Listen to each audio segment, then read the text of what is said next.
የእናትህ አለ የእናትህ ልጅ ወይም ወንድ ልጅ ወይ እናትህ ልጅ ወንድም ወይም ወንድ ልጅ ወይም ሴት ልጅ ወይም በብብት ያለ ሚስት ወይም እንደ ነፍስ ያለ ወዳጅ በስውር ና ሄደን ከምድር ዳር እስከ ምድር ዳር ድረስ ወደ አንተ የቀረቡትና ካንተ የራቁትም አንተ ከበው ያሉትን አሕዛብ ከሚያመልኳቸው አማልክት አንተም አባቶችም የማታውቃቸው ሌሎች አማልክት እናምልክ ብሎ ቢያስት እሺ አትበለው አለ። ቢያስተምር ማለት ነው። አንድ ሰው መጥቶ ከአንዱ አምላክ ውጪ ሌላ አምላክን ቢጠራ ወይ ቢያስተምር አትስማው። ከዛስ አትስማው፣ አይራራለት፣ አትማረው፣ አትሸሽገዋል።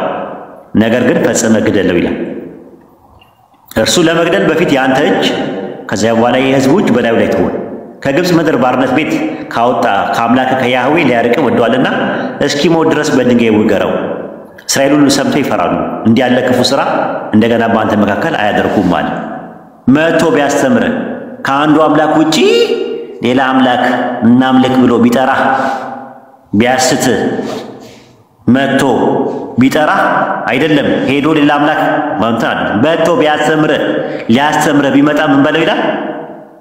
ግደለው፣ ፈጽመህ ግደለው። እስቲ ግደለው ቢለው ጻፉልኝ ከስር። ግደለው፣ ግደለው፣ ፈጽመህ ግደለው። እንቀጥል። ኦሪት ዘዳግም ኦሪት ዘጸአት ምዕራፍ 22 ቁጥር 20 ላይ ኡስታዝ ግደለው ብላችሁ አጻፉ። እሺ ሀባይቢ ቀጥል። ግደለው ብላችሁ እንዳትጽፉ ሪፖርት ያደርገዋል ቲክቶክ። ሌላ ነገር ማለት ባይብል እንደያቀምና እሺ ዘጸአት 22 ላይ ኦሪት ዘጸአት ኮሜንቱ ይዘጋ ኡስታዝ ይቻላል። ግን ምንም የሚረብሽ ነገር አለው? እኔ አልከታተልም ኮሜንት። እኛ ጋር ችግር አለው። በተለይ እኔ ያለውበት እንትን አለው። እሺ ኦሪት ዘጸአት ምዕራፍ 22 ቁጥር 20 ላይ ከያህዌ በቀር ለአንዳች አምላክ የሚሰዋ ፈጽሞ ይገደል ይላል። አማርኛው ይጥፋ ነው የሚለው። ይገደል ተመሳሳይ ነው የዕብራይስጡ። ይገደል ከአንዱ አምላክ በስተቀር ለአንዳች አምላክ የሚሰዋ ፈጽሞ ይገደል። ኦሪት ዘዳግም ምዕራፍ 17 ግባ። ኦሪት ዘዳግም ምዕራፍ 17 እሺ ዘዳግም 17 ኦሪት ዘዳግም ምዕራፍ 17 ከቁጥር 3 እስከ 5 ከቁጥር 3 እስከ 5 ነው። ከ3 ቁጥር 3 ላይ ሄዶም ሌሎችን አማልክት ያመለከ እኔ ላላዘዝኳቸው ለፀሐይና ለጨረቃ ለሰማይ ሰራዊት ሁሉ የሰገደ ቢገኝ ቢያወሩልህ ብትሰማ ያ ፈጽመህ መርምር። እውነት ቢሆን በእስራኤል መካከል እንዲያደርጉት እንድትሰራ እርግጥ ሆኖ ቢገኝ ይህ ክፉ ነገር የሰሩትን ያን ወንድ ይሁን ወይ ሴት ይሁን በበር ታመጣቸዋለህ፣ እስኪሞቱ ድረስ በድንጋይ ትወግራቸዋለህ። እስኪሞቱ ድረስ ከአንድ አምላክ ውጪ ሌላ አምላክን መጥቶ ሄዶ ምን ያደረገ ያመለከ ሌሎቹን አማልክት ሄዶ ያመለከ ከአንድ ለምሳሌ ድንጋይ አመልካለሁ ብለህ ብትል መብት የለህም። መብት አይደለም። ከአንድ አምላክ ውጪ አምልኮ ለአንድ አምላክ ብቻ ነው የሚገባው። ይሄንን ነው ባይብል የሚያስተምረው። ሁለተኛ ዜና መዋዕል ምዕራፍ 15 ሁለተኛ ዜና መዋዕል ምዕራፍ 15 ከቁጥር 12 እስከ 13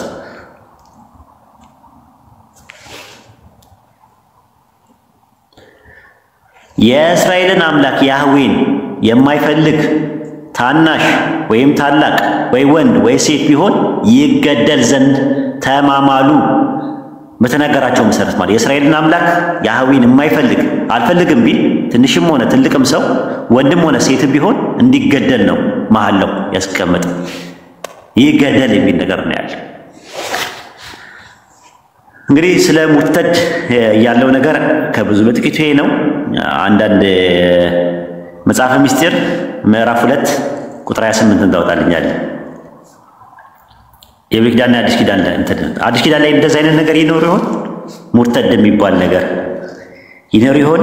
አባ ጊዮርጊስ ዘጋስጫ ኢትዮጵያዊ ቀርሎስ የሚባለው በመጽሐፈ ምስጢር ምዕራፍ 2 ቁጥር 28 ላይ እንደዚህ ይላል። መጽሐፉ ይሄ ነው፣ እዩት።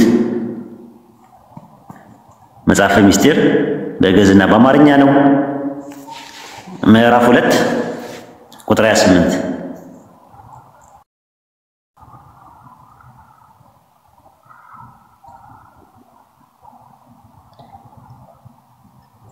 ቁጥር 28 ምን አለ? ጌታችን በወንጌል በአንገቱ የወፍጮ ድንጋይ አስረው ወደ ጥልቁ ያስቀምጠዋል። እነሆ ሃይማኖትን በካዱት ላይ በብሉይም በአዲስም የሞት ትእዛዝ ወጣ። በነቢይም ስለ ሃይማኖት ቅናት ማረሻቸውን ጎራዴ አሰሩት፣ ማጭዳቸውን ጦር አድርጋችሁ አሰሩት። ገራገሩ ጠበኛ ይሁን፣ ደካማው እኔ ብርቱ ነኝ ይበል ተብሎ እንደተነገራል። ስለዚህ ምን አለ? በብሉይ ኪዳንም በአዲስ ኪዳንም የሞት ትእዛዝ ወጣል። ምን ያሉት? እነሆ ሃይማኖትን በካዱት ላይ በካዱት ላይ ሃይማኖትን የካደ ሰው የብሉይንም የአዲስ ኪዳን ላይ የተሻረ ምንም ነገር የለም፣ የተቀየረ ነገር የለም። ሙርተድ የሆነ ሰው ወይም ደግሞ ከአንዱ አምላክ ውጪ ሌላ አምላክን አመልካለሁ የሚል ሰው ብሉይ ኪዳን ላይ እንደሚገደለው አዲስ ኪዳን ላይ የተቀየረ ነገር የለም። ማቴዎስ ወንጌል ምዕራፍ 5 ቁጥር 17 ላይ እኔ ሕግና ነቢያትን ልሽር አይደለም የመጣሁት ልፈጽም ስላለ ኢየሱስ በዛ መሰረት አባ ጊዮርጊስ ዘጋስጫ ምን አለ? እነሆ ሃይማኖትን በካዱት ላይ በብሉይ ኪዳንም በአዲስ ኪዳንም የሞት ትእዛዝ ወጣ።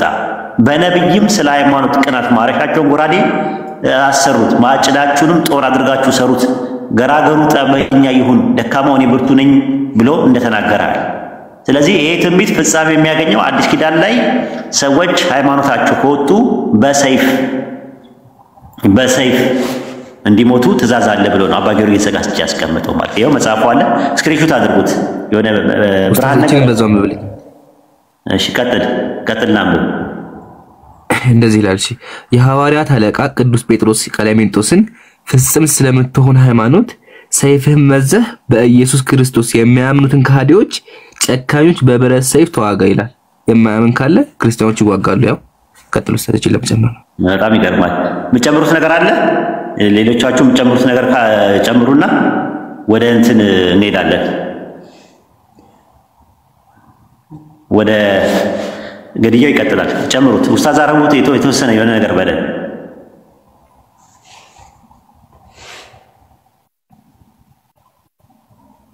የሆነ ነገር በሉን። ኦኬ ኡስታዝ የሆነ ነገር በለኝ። አንድ ጥቅስ ልጨምር? አዎ ኦኬ አንድ ጥቅስ ጨምርላችሁ ሀባይቢ። ምሳሌ የኢትዮጵያ ህዝቦች በሙሉ ከዚህ በኋላ እግዚአብሔርን አናመልክም ብለን ተናገርን። እግዚአብሔር አምላክ አይደለም የምንለው ጨረቃ ነው በምሳሌ ተናገርን። ምን እንደረጋለን ታውቃላችሁ? የምንደረገው ላሳያችሁ። ኦሪት ዘዳግም ምዕራፍ 13 እንደዚህ ይላል። አምላክ እግዚአብሔር ልትኖርባት በሚሰጥህ በአንዲቱ ከተማ ክፋተኞች ሰዎች ከአንተ ዘንድ ወጥተው ሄደን የማታውቋቸውን ሌሎች አማልክት እናምልክ ብለው የከተማውን ሰዎች አሳቱ ሲሉ ወሬ ብሰማ አለ። ሰዎች ከደው የከተማውን ሰዎች ሙሉ ካዱ የሚል ወሬ ብሰማ እሺ ምን ታደርጋለህ? ትፈልጋለህ፣ ትመረምራለህ፣ ትጠይቃለህ። እነሆ እውነትህ ቢሆን ይህም ክፉ ነገር በመካከልህ እንደተደረገ እርግጥ ሆኖ ቢገኝ የዚያችን ከተማ ሰዎች በሰይፍ ስለት ፈጽሞ ትመታቸዋል፣ ታርዳቸዋል። ይታረዳሉ በሙሉ። አስባችሁታል? አሁን የአዲስ አበባ ህዝቦች በሙሉ ብንግድ ሁላችንም እንታረዳለን ማለት ነው። እዚህ ጋር ተመልከቱ። ቀጥሎ እንደዚህ ይላል። በእርሷ ያለውን ሁሉ እንስሳዋንም በሰይፍ ስለት ታጠፋቸዋለህ አለ። አያችሁ? ስለዚህ እኛ ሰዎቹ ይቀርና እንስሳዎች ራሱ አይቀሩም። እንስሳዎች አብረው ይታረዳሉ ማለት ነው። ምሳሌ ድመት አለኝ። ስለዚህ እኔ አሁን እግዚአብሔር አማልክም ብዬ መናገር እግዚአብሔር መጥቶ እኔን አሳረደኛ፣ ከዛ ድመቴም ትታረዳለች። ድመት የራሱ አቀርም ማለት አያችሁ? ተመልከቱ። እቃዋን ሁሉ ወደ አደባባዩ ተሰበስባለህ።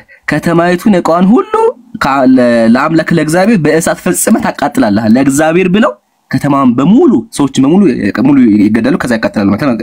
ለዘላለም ወና ትሆናለች፣ ደግሞም አትሰራም አለ። በቃ ያ ከተማ ድጋሚ አይነሳም። ሙሉ ህዝብ መጥፋት አለ። መጥፋታቸው ምንድነው?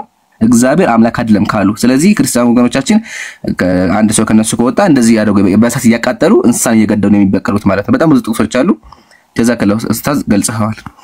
እሺ መቀጠል የምትፈልጉ ሰዎች አላችሁ፣ ወንድሞች አላችሁ? ኡስታዝ አረቡ መቀጠል የምትፈልገው ነገር ካለ ማሜ፣ አሊ፣ ኡስታዝ ሰልማን፣ ጉዳይዲያ የምጨምረው ነገር አለ? ሙሐመድ የምጨምሩት ነገር ካለ አይ የምጨምረው የለም። በጣም አሪፍ ነጥቦች አንስታችኋል። ኢምራንም በተለይ አሁን ያነሳው በጣም ቆንጆ ነጥብ ነው።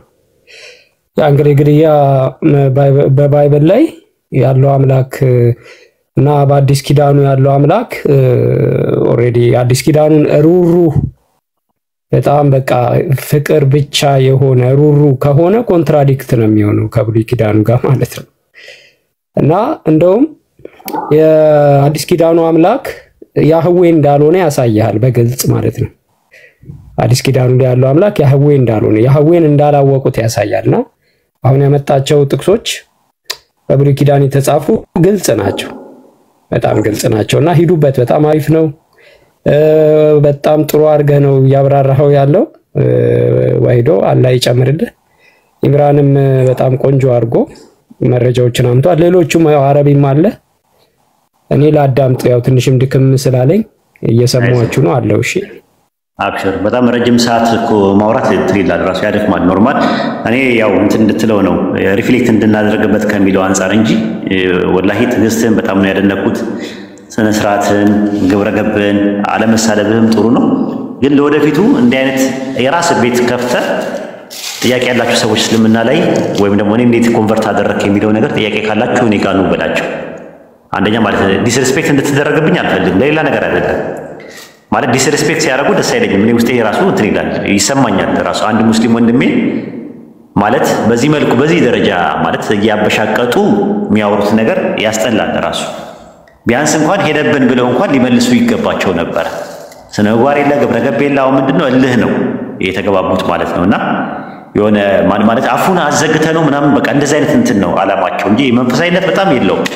እና የፖለቲካ ግብአት ስለሆነ ለቀጣይ ጊዜ ምንድነው የምታደርገው? ቤት ከፍተህ ኑ ማለት ነው። ጥያቄዎቻቸውን ቢያንስ እንኳን ስራ ይዛሉ። አሁን ግን የራሳቸው ቤት ነው አወያዩ የነበረው ቤቱ የጠራ ሰውዬ ሊያከብር ይገባ ነበር። ሌላው ቢቀር እንኳን ተው ምናምን ነገር ወይ ደቂቃ አንስታቸው ምንም እንኳን አታውራ። የሆነ ሳለ በቃ እነሱ የተደራረቡ ያወራሉ የሆነ ሳለ በቃ አንተ ተቋርጣለህ ሲሰለች እና ልክ እሱ ታዳምጣለህ። ልክ እሱ ሲያወራ ደግሞ አውርቶች ከጨረሰ በኋላ ልክ አንተ ማውራት ሲጀምር ደግሞ እሱ ያወራል እየተደረበ ማለት ነው። እና ይሄ መሰረታዊ ችግር ነው በነገራችን ላይ። እሺ እንቀጥል። ኢምራንዬ ራስን ትልቅ ላይ ይሆንና አድሚነት ከማታያችሁ ከዚህ ጋር ተያይዞ ማለት ነው ምንም ስኪዩዝ የለው ለመገደላቸው ላይ ለምሳሌ እንደ እስልምና ያለ አሁን በእስልምና ላይ ምክንያት የሚደረግበት ነገር አለ። በክርስትና ላይ ይሄ ከእምነቱን የካደ ሰው የሚድንበት ምክንያት አለ ወይ ተያያዙ? እሱ ነው እኮ የምንለው እኮ እኛ አሁን የሙርተድ ህግ የምንለው ነገር እንደዛ ነው። አሁን ለምሳሌ በእኛ አንተ ቤት ውስጥ ማለት ነው አንድና ሁለት ነው እያልከለት ለልጆች እያስተማርከ ነው። ሰራተኛ መታ አንድና ሶስት ነው ብላ ብትል መጀመሪያ ምንድነው የምታደርገው? አንድና ሶስት ነው ያለችበትን ሎጂክ በጠረጴዛ ዙሪያ ቁጭ ብለህ ታወራታለህ። የሆነ ነገር ሊኖር ይችላል እንግዲህ ማቴማቲክስ እኔ ያላወቁት ነገር ይኖራል ብለህ ነው የምታስበው። ምክንያቱም ኢንቲጀር ኮንሴፕት ላይ ከዜሮ ላይ 4 መቀነስ የሚባል ነገር ኔጌቲቭ 4 የሚባል ኮንሴፕት መጥቷል። ዴሪቬሽን እና ኢንተግሬሽን የሚባለው ወደ ማትሱ ወደ ካልኩለሱ ዩኒቨርሲቲ ምክንያት ይጠናል። ልክ በኢስላምም አንድ ሰው ከኢስላም ሲወጣ በጠረጴዛ ዙሪያ ቁጭ አድርገው ያወያዩታል። ከዛ በኋላ ምንድነው የምታደርገው? ከአንድና አንድ ሶስት ነው በቃ እኔ የማምንበት ይሄ ነው ካለች ጎሄድ አንቺ አንድና አንድ ሶስት ነው ማለት ትችያለሽ። ነገር ግን ልጆቼ አንድና አንድ ሶስት ነው ብለሽ እንዳታስተምሪ ብላ ታስጠነቅቃታለህ። አልሰማም ካለች ምን ታደርጋለህ? ማሚ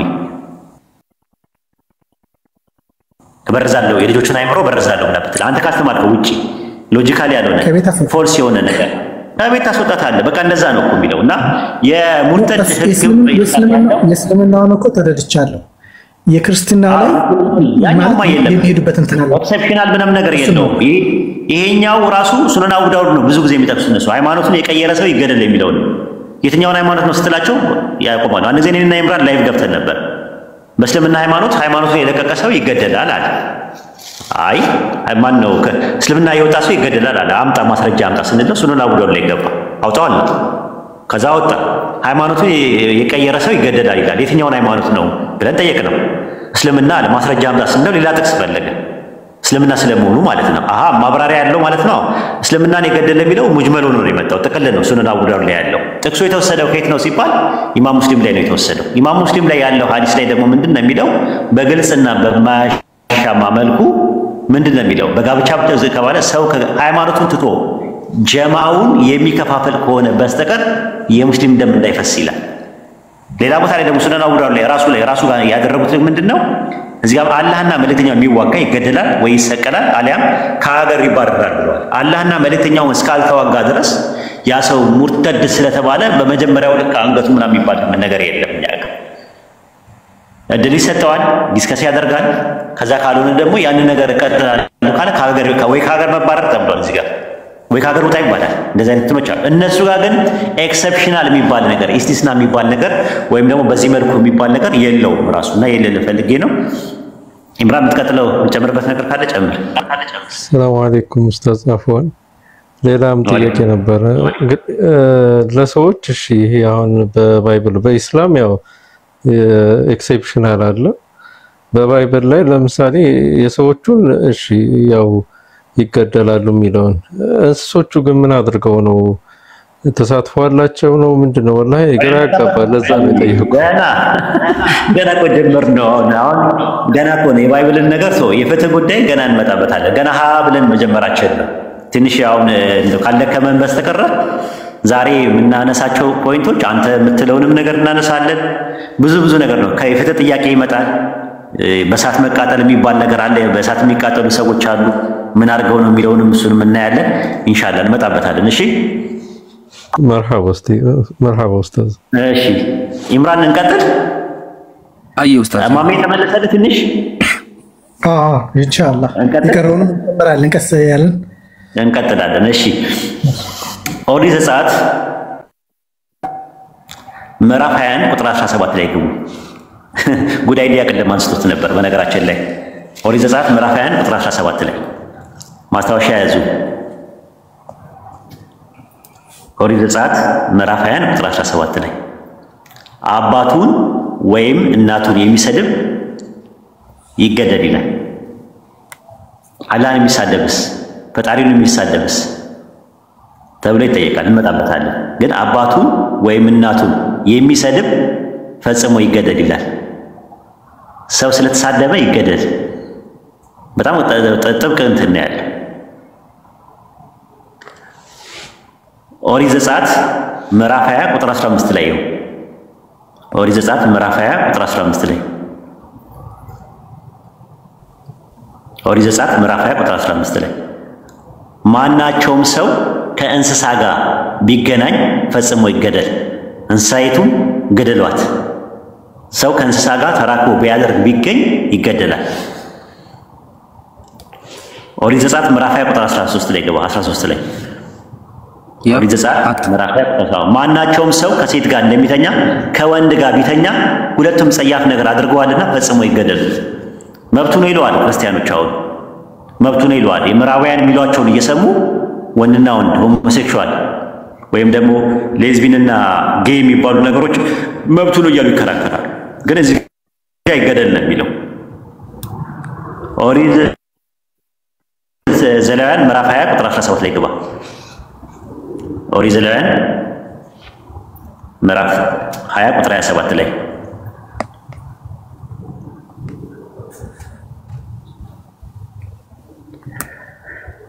እሺ ሰው ወይም ሴት መናፍስትን ቢጠሩ ወይም ወንድ ወይ ሴት ብላችሁ አስቡት። ሰው የሚለው ነገር እንግሊዝኛው ማን የሚለው ነገር ለወንድም ይሆናል። ሰው ሲባል ሰውዬ እና ሴትዮ ስንል ለወንድ ነው የምንጠቀምበት። ሰው የሚለው ነገር ሁለት ትርጉም አለው። አንደኛ ሰው የሚለው አጠቃላይ ሰውን ያመለክታል። ሰው የሚለው ደግሞ ወንድ የሚል ነገር ይመጣል።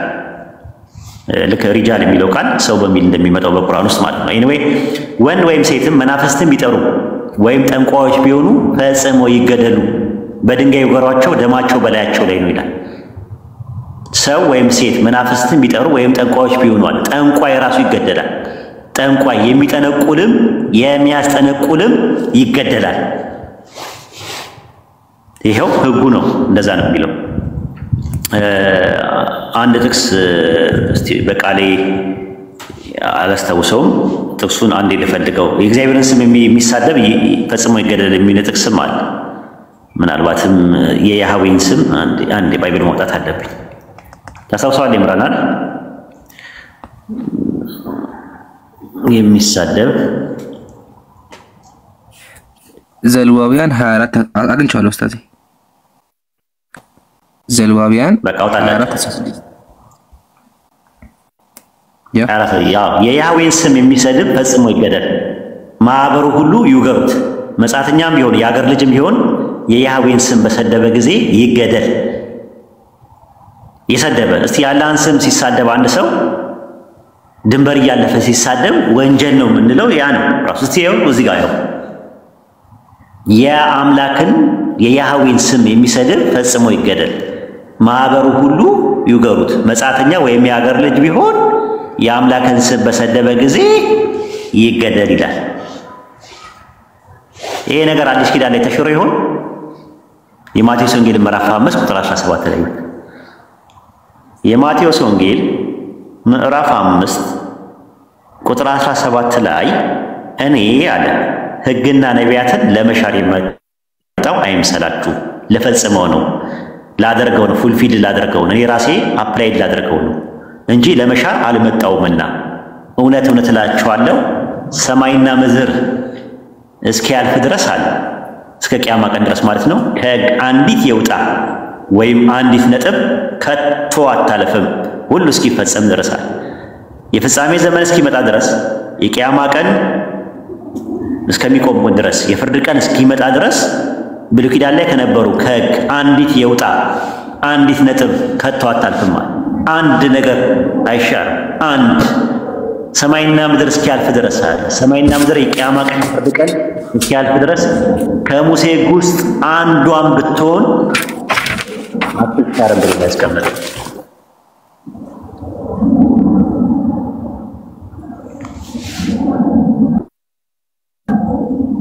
ምጨምረው ነገር ካለ ይመጣ ጨምር። አይ ኡስታዚ እቺ ነው መጽሐፈ ሚስጥር ላይ ነው ለኦርቶዶክሶች ማለት ነው እንደዚህ ያልተመከሩ በወንጌል መምጣት አንድ ወደቀ በደምብ ተመከቱ። በወንጌል መምጣት ኦሪት እንደቀረች በሐዋርያት ስብከት የነቢያት ትንቢት እንደጠፋ ሰንበት በትንሣኤ እንደተሻረ የሚናገሩ አሉ። ኦሪት ተሽሮ የሚሉ ሰዎች አሉ ሊቃውንቶች ተመከቱ። እኛ ግን አሉ ሊቃውንቶቹ ኦሪት በወንጌል ከበረች፣ ነቢያትም በሐዋርያት ትምህርት ከፍ ከፍ አሉ እንላለን አሉ። አጋችኋ። ስለዚህ ኦሪት ተሻረ የሚለው ተራው ማህበረሰብ ነው። ሊቃውንቶቹ ቤተክርስቲያን ሊቃውንቶቹ ራሱ የሚሉት ነው ኦሪት በወንጌል ከበረች ነው እንጂ ተሻረች የሚያስተምሩ የላቸውም። ቀጥሉ ኡስታዝ። እንግዲህ እንደምታዩት ነው። አሁን መጨመር የሚፈልግ ሰው አለ? ኡስታዝ ሰልማን መጨመር የሚፈልግ ሰው አለ? ሰላም አለይኩም ወራህመቱላህ። እንዴት ናችሁ? ወአለይኩም ሰላም ወራህመቱላህ ወበረካቱ። በእኔ በኩል የለም ኡስታዜ። እሺ መጨመር የሚፈልግ ሰው ካለ ኸይረል ጀዛ ሰናል ጀዛ ደስ ብሎን ነው የምናዳምጣችሁ ማለት ነው። እሺ ኦሪት ዘጸአት ምዕራፍ 20 ቁጥር 14 ላይ ይሄን በነገራችን ላይ እንዳደነግጡ በህልማችሁ እንዳይመጣ በጣም የሚዘገንን ነገር ነው የምነግራችሁ። ኦሪት ዘሌዋውያን ምዕራፍ 20 ቁጥር 14 ላይ ማናቸውም ሰው እናቲቱንና ልጅቱን ቢያገባ ርኩሰት ነው፣ በመካከላቸው ኃጢአት እንዳይሆን እርሱንና እነርሱን በእሳት ይቃጠሉዋል። አንድ ሰው እናትና ልጅን ቢያገባ ርኩሰት ነው፣ በመካከላቸው ኃጢአት እንዳይሆን እርሱንና እነርሱን ያገባውንም የተጋቡትንም ሁለቱንም በእሳት ሶስቱም ማለት ነው በእሳት ይቃጠሉ ይላል። በእሳት ይቃጠሉ የፈጣሪ ሕግ ነው። በእሳት ይቃጠሉ። እንቀጥል። ኦሪት ዘሌዋውያን ምዕራፍ 21 ቁጥር 9 ላይ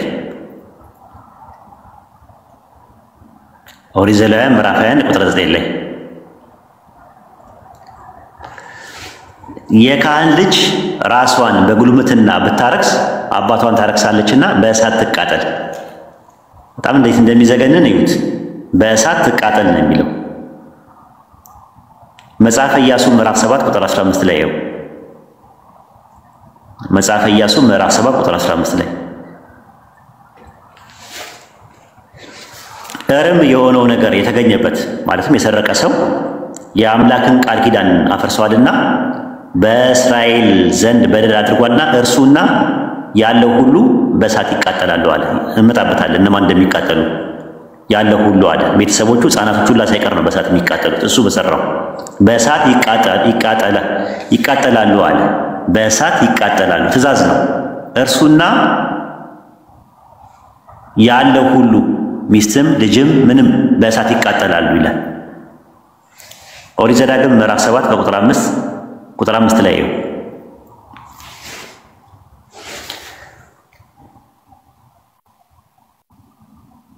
ኦሪት ዘዳግም ምዕራፍ 7 ቁጥር 5 ላይ ነገር ግን እንዲህ አድርጓቸው መሰዊያቸውን አፍርሱ ይላል።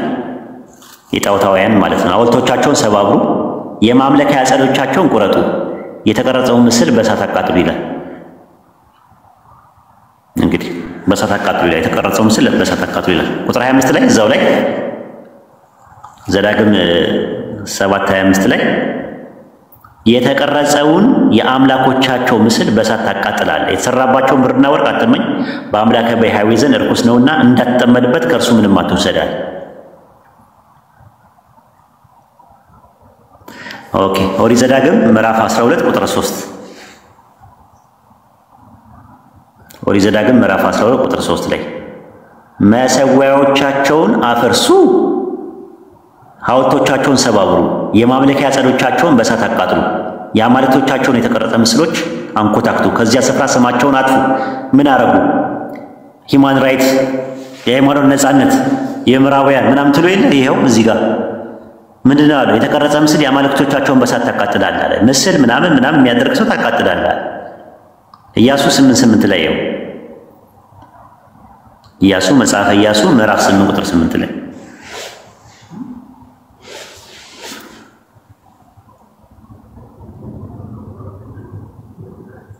በያዛችሁበት ጊዜ ከተማይቱን በእሳት አቃጥሏት፣ እንደ አምላክ ቃልም አድርጉ፣ እነሆ አዝዣቸዋለሁ ነው ይላቸዋል ኢያሱ።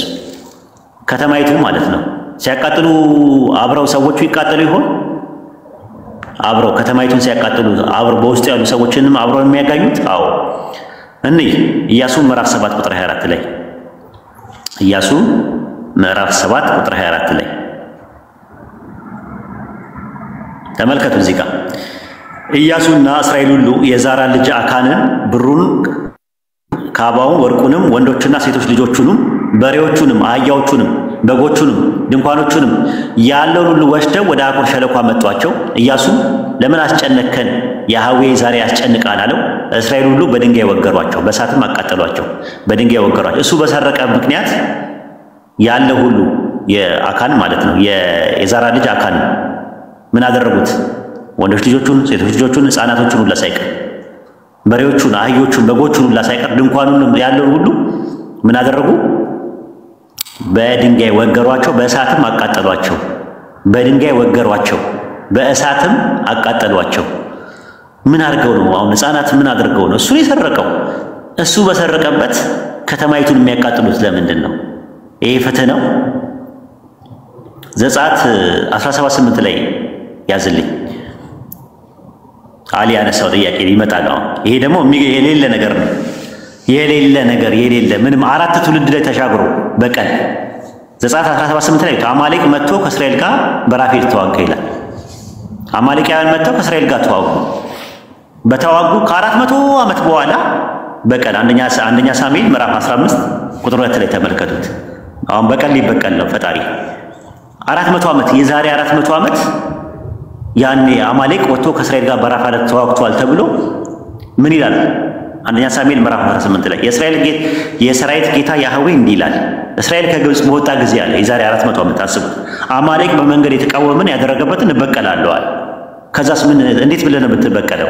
አሁን ሄደ አማሌቅ ምታ፣ ያለውን ሁሉ ፈጽማ አጥፋ፣ አትማራቸው። ወንዶቹን፣ ሴቶቹን፣ ብላቴናውን፣ ሕፃኑን፣ በሬውን፣ በጉን፣ ግመሉን፣ አህያውን ግደል። ምን ስላደረጉ? የዛሬ 400 ዓመት እነዛ ሰዎች መንገድ ላይ ወጥቶ ከእስራኤል ጋር በራፋድ ስለተዋጉ ያኔ የዛሬ 400 ዓመት የተደረገ ነገር እነዚህ ምንም የማያውቁት ያለ ቦታው ላይ የሌሉት ምን ውስጥም የሌሉበት ሰዎች ሕፃናት፣ ወንዱ፣ ሴቱ፣ ብላቴናውን፣ ሕፃኑን፣ በሬውን፣ በጉ፣ ግመሉ፣ አህያውን ግደላል። ምን አደረጉ? እነዚህ ምን አደረጉ? በቦታው የሉ። የ400 ዓመት ትልቅ ክፍተት አለ። አሁን ኢትዮጵያና ምንድነው ይሄ ጣሊያን ተዋግተዋል። የዛሬ 100 ዓመት ይሁን የዛሬ 150 ዓመት አካባቢ። አሁን ምንም በሌለበት አንድ ጣሊያናዊ ፈልገህ ያኔ እኮ እናንተ ወቅታችሁን ነበረ ብለው ብትል ከአንድ ሃይማኖተኛ ሰው የሚጠበቅ ነው። እናንተ ከወቅታችሁን ነበር ብዬ አንድ ጣሊያናዊ ሰው ጀርመን ላይ አግኝቸው ብገለው ፌር ነው? ፍትሃዊነት ነው? ፍትሃዊነት አይደለም። እንቀጥል። ይበቃናል። ይምራን ነው ኡስታዝ እዚህ ጋር ያለችውን ታሪክ እግዚአብሔር በሬ አልተገደለም ብሎ ተቆጣ። እሱን ነገር አንተ ምኑ በሬው ሳይገደል ቀርቶ እግዚአብሔር ተቆጥቷል እኮ። ሰውየው ሊገድል የተላከው ሰውዬ በሬ ሳይገድል መጣ። ለበሬ አዘነና እግዚአብሔር በሬዎቹን ለምን አልገደልክም ብሎ ተቆጣ። ሱላ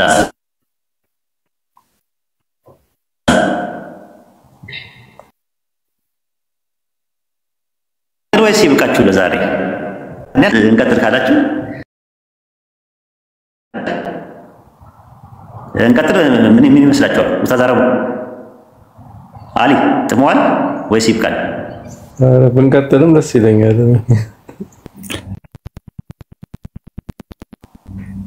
እሺ ትንቢተ ሕዝቅኤል ምዕራፍ 9 ቁጥር 6 ላይ ግባ።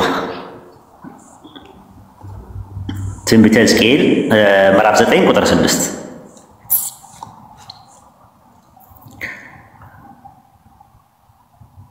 አያችሁ። እዚህ ጋር ሽማግሌውን ጎበዙን ያው ወጣቱ ማለት ነው ቆነጃጅቱን ሕፃናቶችንና ሴቶችን ፈጽማችሁ ግደሉ አላቸው ይላል። ነገር ግን ምልክት ወዳለበት ሰው ሁሉ አትቅረቡ፣ በመቅደሴ ጀምሩ አላቸው ይላል። ምን አድርገው ነው? ሽማግሌው ሕፃናቶቹ ምን አድርገው ነው? አረጋውያን ምን አድርገው ነው? ጎበዞቹ ኢትስ ኦኬ፣ ቆነጃጅቶቹ ኢትስ ኦኬ፣ ወጣት ናቸው። ሕፃናትና ሴቶቹ ምን አድርገው ነው? አረጋውያን ምን አድርገው ነው? ሽማግሌዎች ፍትህ ነው ይሄ ግደሉ የሚለው። መጽሐፈ መሳፍንት ምዕራፍ 21 ቁጥር 10 ላይ ገባ። መጽሐፈ መሳፍንት ምዕራፍ 21 ቁጥር 10 ላይ ማህበሩ ወደዚህ 12000 ኃያላን ሰዎች ሰደው ሂዱ፣ በያቤስ ገላድም ያሉትን ሰዎች ሁሉ ከሴቶችና ከሕፃናት ጋር በሰይፍ ስለት ግደሉ። ሕፃናትና ሴቶች ምን አድርገው ነው? ምን በድለው ነው የሚገደሉት? ሴቶችንም ሕፃናትንም። ኦሪት ዘዳግም ምዕራፍ 20 ቁጥር 14 ኦሪት ዘዳግም ምዕራፍ 20 ቁጥር 14 ላይ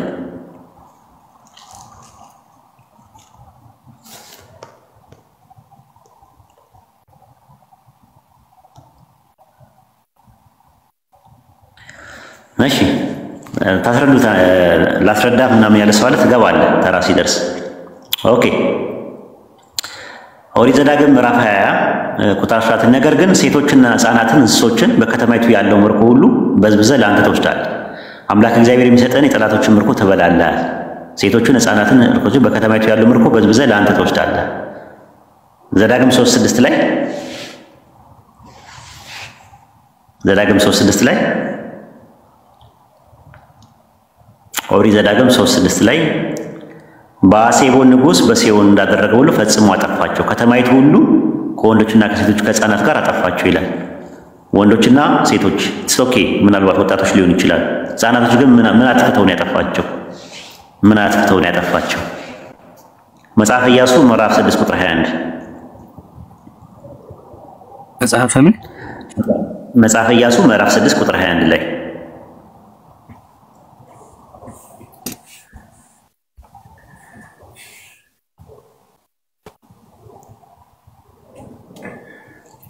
ያ እሺ ኢያሱ 6:21 በከተማይቱ የነበሩትን ሁሉ ወንዱን፣ ሴቱን፣ ሕፃናቱን፣ ሽማግሌውን፣ በሬውን፣ በጉን፣ አህያውን በሰይፍ ስለት ፈጽመው አጠፉ ይላል። ታዘው እንስሳቶቹ ምን አደረጉ? ሕፃናቶቹ ምን አደረጉ? አረጋውያን ምን አደረጉ? ይህንን በደም የተጨማለቀ መጽሐፍ ነው ፍትሃዊ መጽሐፍ የምትሉት ለኔ?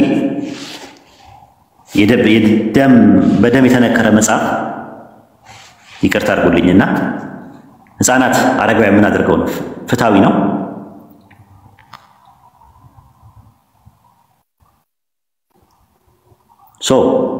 ስለዚህ ይህንን ነገር ከመጀመሪያ ጀምሮ ዲፌንድ ማድረግ እችላለሁ የሚል ክርስቲያን ካለ መድረኩን ክፍት እናደርግለታለን። አንዳንድ ያሳዩ።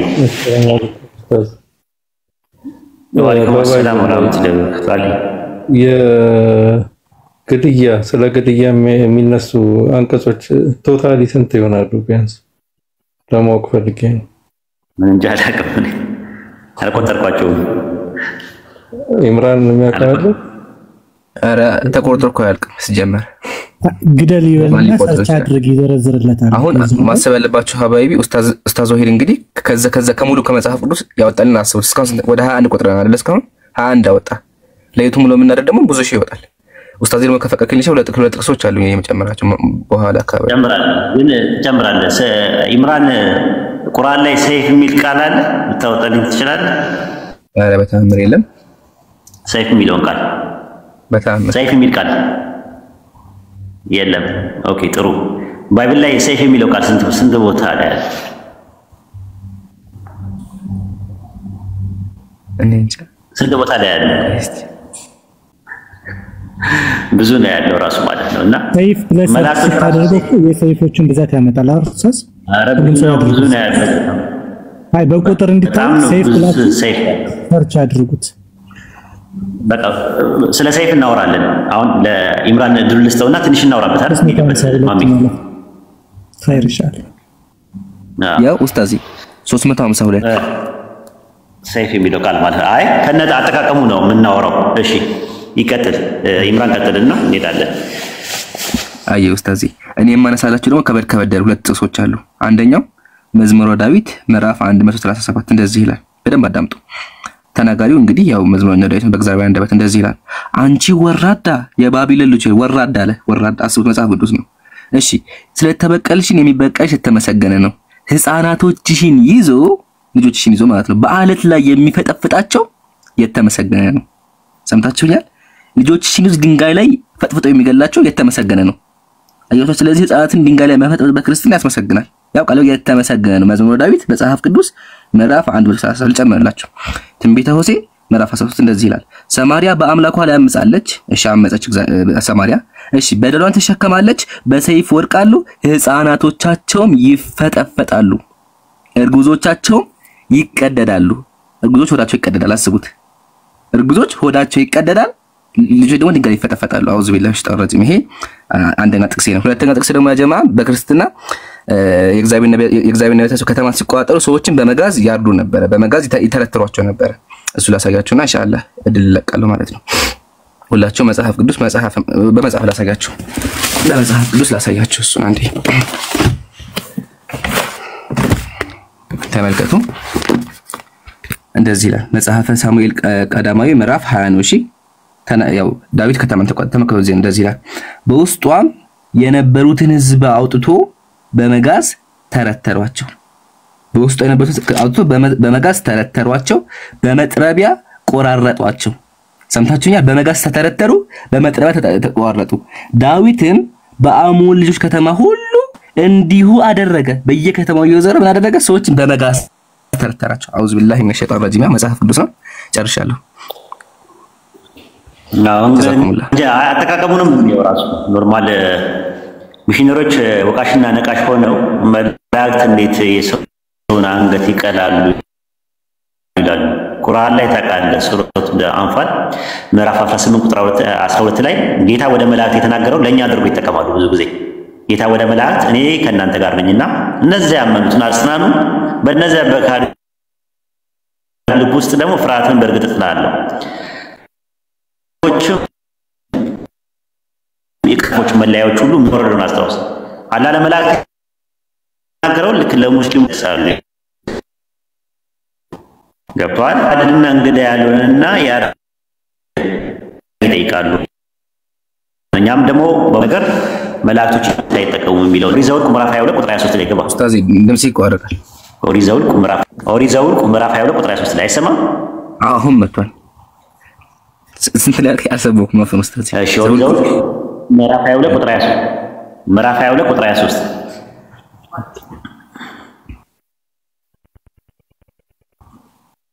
ኦሪት ዘኍልቍ ምዕራፍ 22 ቁጥር 23 ላይ አህያይቱም የያህዌ መልአክ በመንገድ ላይ ቆሞ የተመዘዘ ሰይፉን በእጁ ይዞ አየች። አገኘው?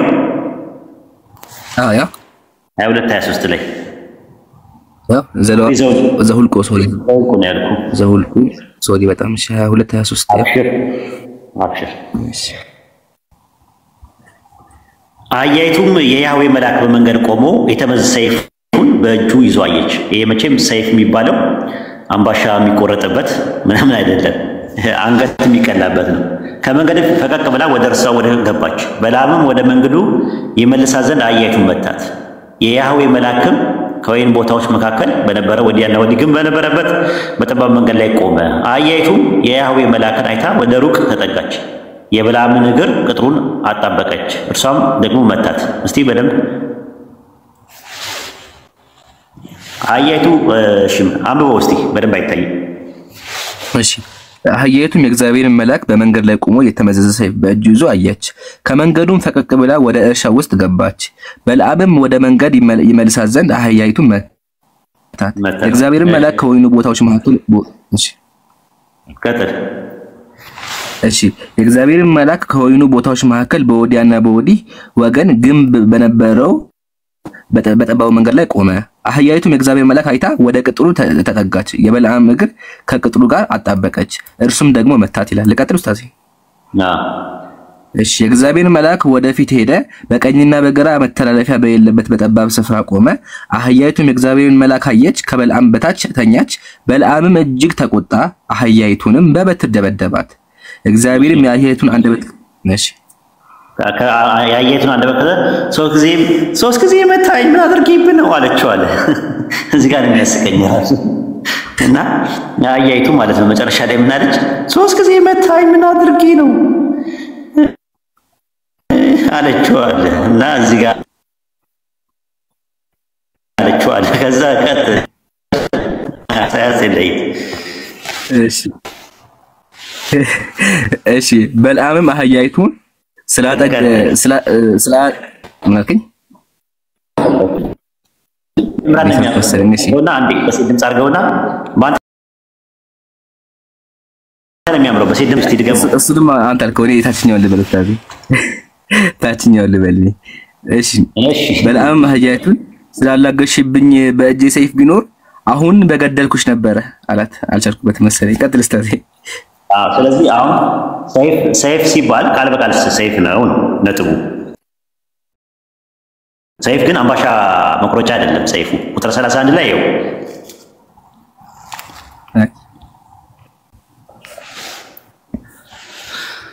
ቁጥር 31 ላይ ማለት የእግዚአብሔርም የበለዓም ዓይኖች ከፈተ፣ የእግዚአብሔር መልአክ በመንገድ ላይ ቆሞ የተመዘዘ ሰይፉን በእጁ ይዞ አየ፣ ሰገደም፣ በግንባሩም ወደቀም ይላል።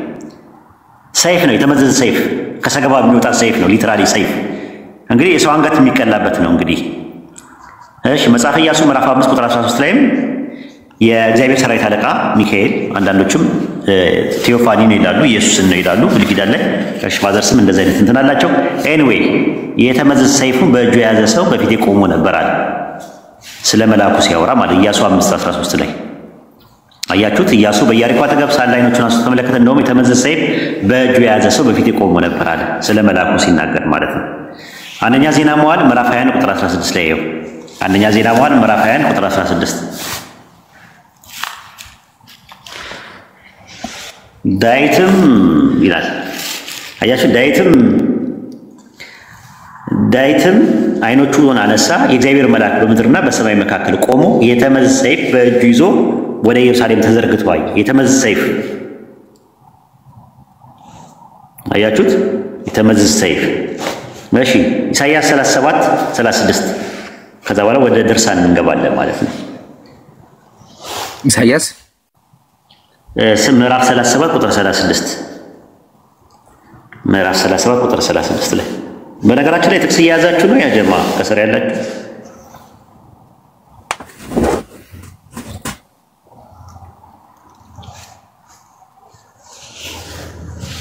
ስለ ሰይፍ ስለተጠየቀን ነው ስለ ሰይፍ የምናወራው ማለት ነው። እዛ ጋር ምንድነው የሚለው? የእግዚአብሔር መልአክ ወጣ ከአሦራውያን ሰፈር 185,000 ሰው ገደለ። ማለዳም በተነሱ ጊዜ በድኖች ነበሩ አለ። ያው በሰይፍ ነው ሲገድል የነበረው፣ አንገት ነው የሚቀለው መልአኩ መጥቶ። ድርሳነ ዑራኤል አለ ድርሳነ ዑራኤል አለ እንዴ? ይምራ ነው አለኝ ኡስታዝ። ያው እሺ ዘመያዣ አስተያውጣልኝ ቁጥር 11 ሃርድ ኮፒ ካለ ገጽ 174 ላይ አለ። ካልሆነ ግን ቁጥር 11 ላይ ነው መጽሐፉ አለኝ። በገጹ ካወቀው መጽሐፉ በገጹ ስለማስቸግር ነው። እሺ ኡራኤል ቆይ ወንድና ለሚያዣ አድርገውና ከዛ ቁጥር 11 ላይ ይገባ። አይ ኡስታዚ ሩፋኤልና ሚካኤል ያሉት ማን ባልከኝ? ከዛ ላይ ያዙት ልሳነ ኡራኤል ዘሚያዣ ቁጥር 11 ላይ ተመሰለ። ቅዱስ ኡራኤልን በሚያስፈራ ግርማ የተሳለ ሰይፉን ይዞ አንተ የነገርኩህ ነገር ለምን አቦዘንክ? አሁንስ ከሁለት ቦታ እቆርጣለሁ ብሎ ቆረጠው ይላል። ለሁለት ሰነጠቀው ይዞ በሰይፉ ለምን አቦዘንከው ብሎ አሁን ከሁለት ቦታ እቆርጣለሁ ብሎ ለሁለት ቆረጠው ይዞ በሰይፉ ማለት ነው። ድርሳነ ኡራኤል ላይ ነው ያለው ዘሚያዣ ማለት ነው። እሱ ላይ አለ ማለት ነው። ኦኬ ዘፍጥረት 34:25 ላይ ግባ ኡስታዚ። ገድል ከተነሳ አንድ ልጨምር። የህፃን ልጅ ስታረድ ማለት ነው። አይ ኡስታዚ አሁን የማሳያችሁ ደግሞ ሀባይቢ ህፃን ልጅ ነበረ። ከዚህ የህፃን ልጅ ቤተክርስቲያን ውስጥ መልአኩ ሰይፍ ይዞ መጣና ታረደ። ከዛ አርደው በሉት። ማስረጃ ሌላ ሳያችሁ ውሸት አይደለም። ያው መጽሐፉን ገድለ ክርስቶስ ነው መጽሐፉን ይሁት በኢትዮጵያ ኦርቶዶክስ ተዋሕዶ ቤተክርስቲያን የታተመ ነው። እንደዚህ ይላል። ታሪኩ አክቹአሊ ከዚህ ነው የሚጀምረው። የሆነ ቀን ነበረ። ከዛ በኋላ ያቺ ክርስቶስ ሰምራ ወደ ቤተክርስቲያን ሄደች። ተመልከቱ። በዚህችም ዕለት እንደ ህጉ እንደ ስርዓቱ ካህናት ስርዓተ ቁርባን ይፈጽሙ ዘንድ ወደ ቤተ መቅደስ ገቡ ይላል። ከዛ ተመልከቱ እዚህ ጋር እንደሚል ዳግመኛም ይህ ህብስት ተለውጦ ህፃን ሆነ። ዳቦ መልአኩ ይዞ መጣ። ከዛ ያ ዳቦ ሆነ ህፃን ሆነ። ዳቦ ህፃን ሆነ። እሺ አጀማ ከዚያም ህፃኑን ይሰዋው ዘንድ መልአኩ ለቄሱ ሰይፍ ሰጠው። ሰይፍ መልአኩ ሰይፍ ይዞ መጣ። ከዛ በኋላ ቄሱም ህፃኑን ሰዋው፣ አረደው። እዛው ህፃኑ ታረደ ማለት ነው። የተለወጠው ህፃን ተመከቱ። ይህንን መለኮታዊ ምስጢር በተመለከተች ጊዜ አደነቀች፣ ፍጽማም ደነገጠች። መሪ እንባ አልቀሰች። ሴትዮዋ በቃ አልቻለችም። ወዲያውኑ እንባ ፈሰሰ፣ ከበዳት። ተመከቱ። የሚገርመው እዚህ ጋር ነው። ከዚያም ቅዱስ ሚካኤል መጥቶ የእግዚአብሔር ባለሟል ክርስቶስ ሰምራ ሆይ ምን ያስለቅስሻል? ነገር ግን ይህን ድንቅ ምስጢር ተመልከች እንጂ አታልቅሺ፣ ሲታረድ ተመልከች አላት። ከዛ እሷም እሺ በጎ ብላ ትመለከት ጀመር። ያለቀሰች። ከዛ ተመከቱ በላችሁ። ከዛ በምትበላበት ጊዜ በአፏ ውስጥ ስጋው ትኩስ ስጋ ነበር፣ ደሙም ትኩስ ደም ሆኖ ተገኛለ። ደሙ ትኩስ ነበር። ከዛ በላችሁ እያለቀሰች ማለት ነውና አውዝ ቢላህ ይከብዳል። ያው መልአኩ ደግሞ ሰይፍ ይዞ ይመጣል። ቀጥሉ። ኦኬ በቃ ወደ እንትኑ ስለ ሰይፍ እንጨርስና እድሉን ለታዳሚው እንለቃለን ማለት ነው። ኦሪት ዘፍጥረት ምዕራፍ 34 ቁጥር 25 ላይ ኦሪት ዘፍጥረት ምዕራፍ 34 ቁጥር 25 ላይ 34:25 ላይ የዲና ወንድሞች የያዕቆብን ልጆች ስምዖንና ሌዊ የራሳቸው ሰይፋቸውን ይዘው ሳይፈሩ ወደ ከተማ ገቡ፣ ወንዱን ሁሉ ገደሉ፣ ኤሞርና ልጁን ሴኬምንም በሰይፍ ገደሉ ይላል። ያው እህታቸውን ዲናን አስነብረው ማለት ነው። ሬፕ አድርገዋት ደፍረዋት፣ ያው ተናደው ያው ያደረጉትን ነገር እንድታውቁት ነው። ያ እንኳን ፍትህ ነው ራሱ። ምንድነው ያደረጉት? የያዕቆብ ልጆች ሳይፈሩ ወደ ከተማ ገቡ፣ ወንዶችን ሁሉ ገደሉ። ወንዶችን ሁሉ ምንም አላስተረፉ፣ ግን ኤሞርንና ልጁን ሴኬምን በሰይፍ ገደሉ ይላል። ይሄ ነው ያለው ማለት ነው። ትእዛዝም አለ። ዘዳግም 13:15 ላይ ብትመለከቱት የዛችን ከተማ ሰዎች በሰይፍ ስለት ፈጽመው ትመታቸዋለህ ነው የሚለው። በሰይፍ ትመታቸዋለህ። የከተማይቱን በእርሷ ውስጥ ያሉ እንስሳውንም በሰይፍ ስለት ታጠፋቸዋለህ። አንገቱን በሰይፍ ይቀላ። ዘዳግም 13:15 ላይ በሰይፍ ይቀላ የከተማይቱን ሰዎች በሰይፍ ይዘህ ነው የሚለው። አዲስ ኪዳን እንግባ ወደ አዲስ ኪዳን። ኢየሱስ ምን አደረገ? ሉቃስ ወንጌል ምዕራፍ 22 ቁጥር 36 ላይ ኢየሱስ ለመከላከል ዲፌንሲቭ ነው። እሱ እንኳን ኦፌንሲቭ አይደለም የተጠቀመው። ሉቃስ 22:36 ላይ እርሱም አሁን ኮሮጆ ያለው ሁሉ ይውሰድ፣ ከረጢትም ያለው ሁሉ የሌለ ሁሉ ልብሱን ሸጦ ሰይፍ ይግዛ አለ ይላል ኢየሱስ። ያለውን ሸጦ ሰይፍ ይግዛ አለ። ለመከላከል የተደረገ የጦር ስልት ነው። ከሐዋርያት አንዱ በመቸኮል ወደ ማጥቃት ገብቶ እጁን ዘርግቶ ሰይፉን መዘዘና የሊቀ ካህናቱን ባሪያ መቶ ጆሮውን ቆረጠ ይዞ ማቴዎስ 26:51 ላይ ይወት ማቴዎስ ወንጌል ምዕራፍ 26 ቁጥር 51 ላይ ኢየሱስ ሰይፍን ግዙ አለ። ለምን? ለመከላከል ማለት ነው። ማቴዎስ 26:51 ላይ ያለውን ሁሉን ሸጦ አለ ሰይፍ ይግዛ አለ። ከዛስ ከኢየሱስ ጋር ከነበሩት አንዱ እጁን ዘርግቶ ሰይፉን መዘዘ። የሊቀ ካህናቱንም ባሪያ መጥቶ ጆሮውን ቆረጠው። በሰይፉ ማለት በተገዛው ሰይፍ ቆረጠው ጆሮ ቸኩሎ ማለት ነው። ጴጥሮስ ነው ይባላል ይሄ ነገር። ከዛ ኢየሱስ ምን አለ? ሰይፍን የሚያነሱ በሰይፍ ይጠፋሉና ሰይፍን ወደ ሰገባ መልሳል ይላል። አድሚስ ድንበር አትለፍ ነው። ድንበር ካለፍክ አንተ ራስህ ድንበር ይታለፍባል። በሰይፍ የሚገድል በሕጉ መሰረት እሱ ራሱን በሰይፍ ይገደል ዘንድ ይገባዋል አለ ኢየሱስ። የቱ ጋር ስንል ራዕይ ዮሐንስ 13:10 ላይ ራዕይ ዮሐንስ ምዕራፍ 13 ቁጥር 10 ላይ ያው ራዕይ ዮሐንስ ታውቃላችሁ። ራዕዩ የመጣው መልእክቱ የመጣው ከእግዚአብሔር በክርስቶስ በኩል በክርስቶስ ወደ መላኩ ከመላኩ ወደ ዮሐንስ ነው። ስለዚህ ከፈጣሪ የመጣ መልእክት ነው። ራዕይ 13:10 ላይ ምን ይላል? በሰይፍ የሚገድል ማንም ቢኖር ራሱ በሰይፍ እንዲገደል ይገባዋልና አለ። በሰይፍ የገደለ ሰው በሰይፍ እንዲገደል ይገባዋል አለ። ማን የተናገረው? መልአኩ ነው ለዮሐንስ የሚነግረው። መልአኩ ከየት አመጣው? ከኢየሱስ። ኢየሱስ ከየት አመጣው? ከእግዚአብሔር። የቱ ጋር ነው የምናገኘው? ራዕይ ዮሐንስ 1:1 ላይ ታገኙታላችሁ። የመጣው መልእክቱ ማለት ነው። ከዛ ነው የመጣው። ይሄን ይመስላል። ክርስቲያኖች እናስገባ አይደለ? ይሄ ነገር ትክክል አይደለም ብለው ከመጀመሪያ ጀምሮ ስለ ሙርተድ ያወራነውን ዲፌንድ የሚያደርግ ክርስቲያን ካለ እምነቴን መከላከል እችላለሁ የሚል ሰው ካለ እናስገባ። አይመስልም? ይምራ። አዎ ኡስታዚ፣ መልስ ያላቸው ክርስቲያኖች ካሉ ይግቡና መልስ። በጨዋ ደግ ብቻ ሐሳብ ላይ ብቻ መሞገት የሚችል ይሄ ዝም ብሎ ገተታ ምናምን ሳይዝ ዳይሬክት ጥቅሱ ላይ የተጠቀስነው ጥቅስ ላይ ሄርሜኔቲካል አፕሮቻችሁ ትክክል አይደለም። ሆሞሌቲክስ ነው የተጠቀማችሁት፣ ኤክሶጄሲስ ነው የተጠቀማችሁት። ኤክሶጄሲስ አልተጠቀማችሁም፣ ሰገወት ነው የተጠቀማችሁት እንጂ ፈትዮት አልተጠቀማችሁም ብላችሁ የምትሉ ካላችሁ ሄርሜኔቲካል በሆነ አፕሮች ኮሬክትነስ እንቀበላለን፣ እርማት እንቀበላለን። አንዳንድ አሳዩ።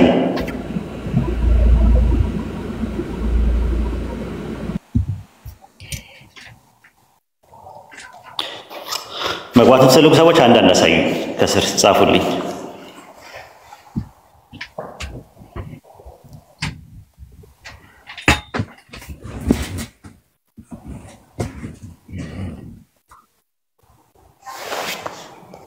ሙስሊም አላለም አደራችሁ። አንዳንድ አሳዩ። ሙስሊም አላለም ያልነው ክርስቲያን ነው።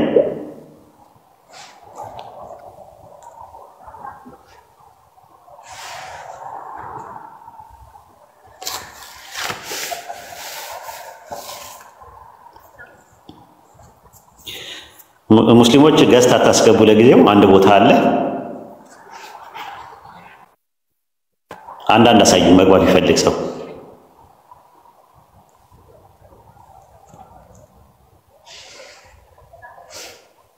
የምናስገባው እኛ ነን ብለናል።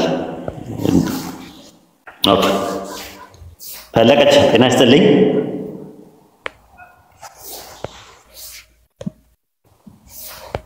ፈለቀች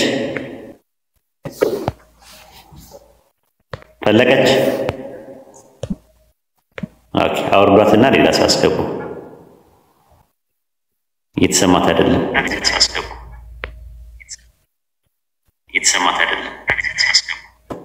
ኔትወርክሽ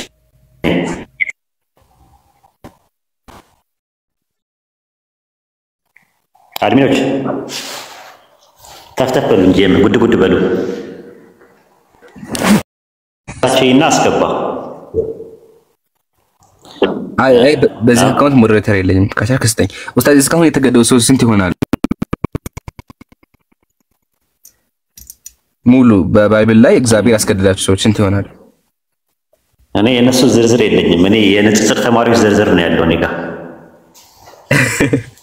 እሺ አንድ ዝም ብዬ ጎግል ላይ ሰርች አድርጌ ላሳያቸው ኡስታዝ ስንት ሰው እንደተገደለ። ከዛ እሺ ባይብል ላይ የተገደለ ቁጥር ስንት ነው ብለን አዘሴም ታይም ኢምራን እያወራ ከስራ አስገቡ። እሺ የሚጽፉ ካሉ አንዳንድ አስገቡ። ጃቢሮ አሰላሙ አለይኩም ወራህመቱላሂ ወበረካቱ።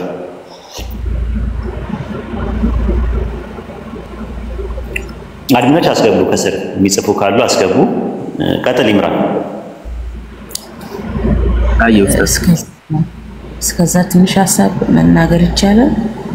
ቀጥል በቃ መሰረት ቀጥል። እሺ በኋላ አወራለሁ። ይሄን ቁጥር ብቻ ይወት። እሺ 4 ሚሊዮን ቀጥል። 4 ሚሊዮን የተገደሉት እኔ አስቤውም አላውቅም። 4 ሚሊዮን ሰዎች ታግተዋል። ኦኬ እንግዳ ገብቷል። እንግዳ ቅድሚያ እንስጥ። መስዬ ታወሪያለሽ? እሺ ኢንሻአላህ። ሚካኤል ጤና ይስጥልኝ። ሰላም ሰላም፣ እንዴት ናችሁ? እንዴት ነህ? ሰላም ነው እግዚአብሔር ይመስገን። አዳምጠዋል ከመጀመሪያ ጀምሮ የነበረውን ፕሮግራማችንን መርሃ ግብራችንን? አክቹአሊ በስተት ነበረ ሪኩዌስት ያደረኩት ስለ ግድያ ምናምን ስታወሩ ትንሽ ሰምቻለሁ።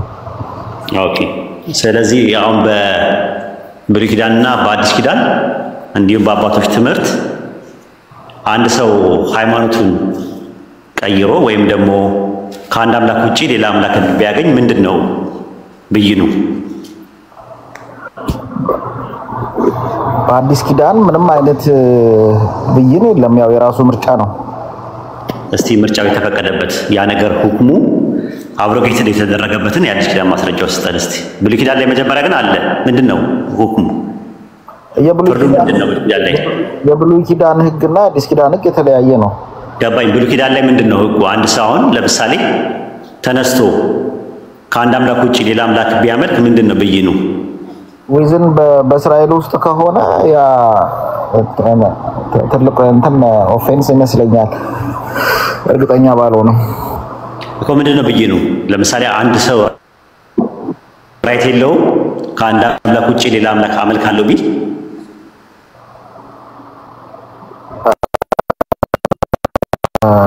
እርግጠኛ አይደለሁም፣ አላየሁም፣ ቼክ አላረኩም እሱ ነገር ምንድነው ብለህ ነው የምታምነው አንተ? ችግር የለውም። አዲስ ኪዳን ላይ ራይት አለው ከአንዱ አምላክ ውጪ ማምለክ ራይት አለው? ማምለክ ራይት አለው? ነገር የለም። ገደሉት። እሺ ዘዳግም 17 ላይ ያወጣለት ኢምራንዬ አዲስ ኪዳን ላይ ነው የተባባልነው አይደል? አይ ችግር የለውም። ዘዳግም ነው። አይ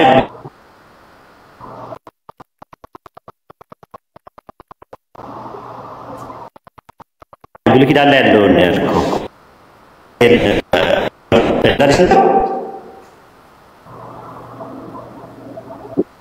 ዘዳግም ምዕራፍ 17 አውጣለት ቁጥር 3 ላይ 17:3 ላይ እኔ ላላዘዝኳቸው ለፀሐይና ለጨረቃ ለሰማይ ሰራዊት የሰገደ ቢገኝ ቢያወሩልህ ብትሰማ ያንን ፈጽመህ መርምር። እነሆ እውነት ሆኖ ቢገኝ በእስራኤል መካከል እንዲህ ያለ ርኩሰት እንደተሰራ እርግጠኛ ሆኖ ቢገኝ ይህን ክፉ ነገር የሰሩት ወይም ወንድ ወይ ሴት ወደ በር ታመጣለህ፣ እስኪሞቱ ድረስ በድንጋይ ተወግረዋለህ ይላል። ከአንድ አምላክ ውጪ ሌላ ሌሎች አማልክት ሄዶ ቢያመልክ ብይኑ ምንድነው? እዚህ ጋር ይላል ሚካኤልዬ። ይሄ የብሉይ ኪዳን ህግ ነው እኮ አዲስ ኪዳን ላይ አይደለም። ገባኝ። አይ ስለ ብሉይ ኪዳን እያወራን ያለነው ብይኑ ምንድነው? አላስታውሰውም ስላልክ ነው። እዚህ ጋር ይገደል ይላል። ትክክል። ሄዶ ያስተማረስ አሁን ለምሳሌ አንድ ሰው መጥቶ ከአንድ አምላክ ውጪ ወደ ሌሎች አማልክት እናምልክ ብሎ ቢያስተምር ምንድነው ብይኑ? ያው እዚህ ጋር እንደሚለው ነው የሚሆነው በብሉይ ኪዳን ጊዜ ከሆነ። ኦኬ ጥሩ። አዲስ ኪዳን ላይ የተሻሻለበት አለ፣ ራይት አለበት፣ ራይት የፈለገውን ማምለክ ይችላል የሚል ነፃነት የሰጠበት አለ የአዲስ ኪዳን ህግ ላይ። ሙሉ ለሙሉ የተሻሩ ህጎች አሉ። እስቲ አውጣልን አንድ ጥቅስ አንድ ብሉይ ኪዳን ላይ የነበረው ህግ ይሄኛው ህግ የተሻረበትን ማስረጃ ስጠን።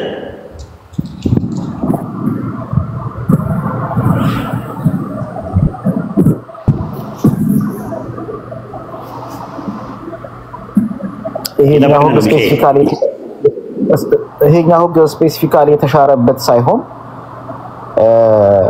በአጠቃላይ ከህግ እርግማን እንደፋቀን መጽሐፍ ቅዱስ ይናገራል። የአዲስ ኪዳን መጽሐፍ ቅዱስ እርግማን የሚለው ሌላ ነው። ገላትያ ላይ እኔ የጠየቅኩት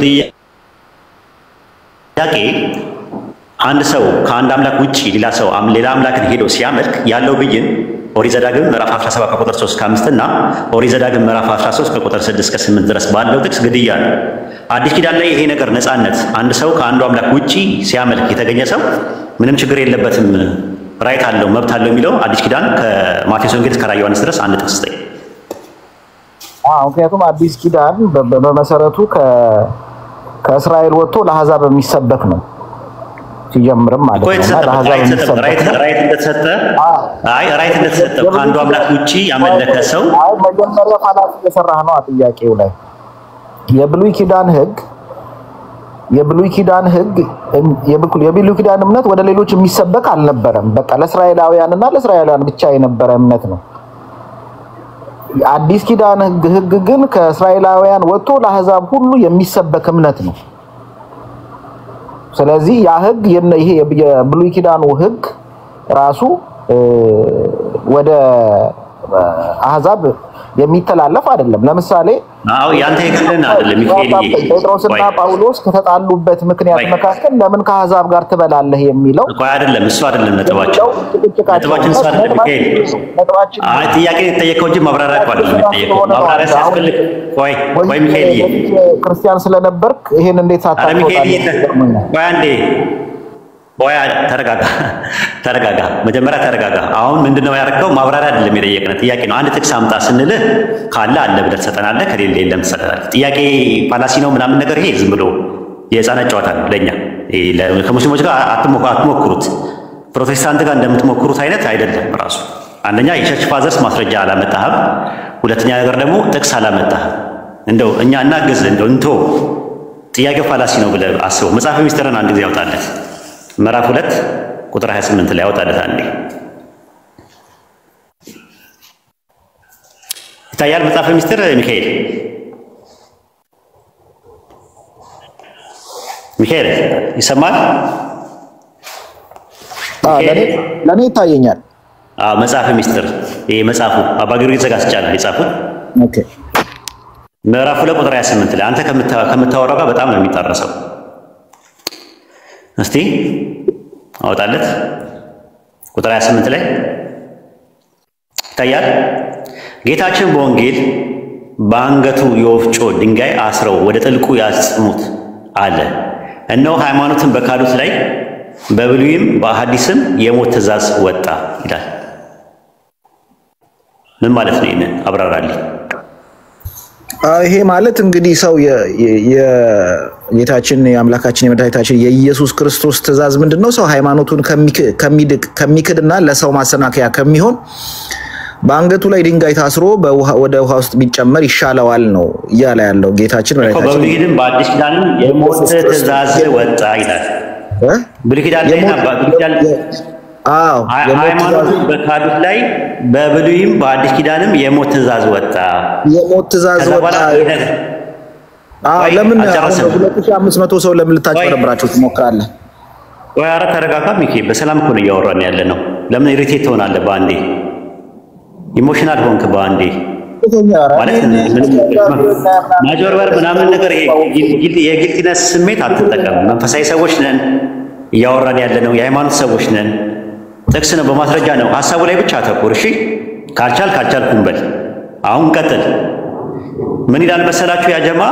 እነሆ ሃይማኖትን በካዱት ላይ በብሉይም በአዲስም የሞት ትእዛዝ ወጣ። በነብይም ስለ ሃይማኖት ቅናት ማረሻችሁን ጎራዴ ሰሩት፣ ማጭዳችሁን ጦር አድርጋችሁ ሰሩት።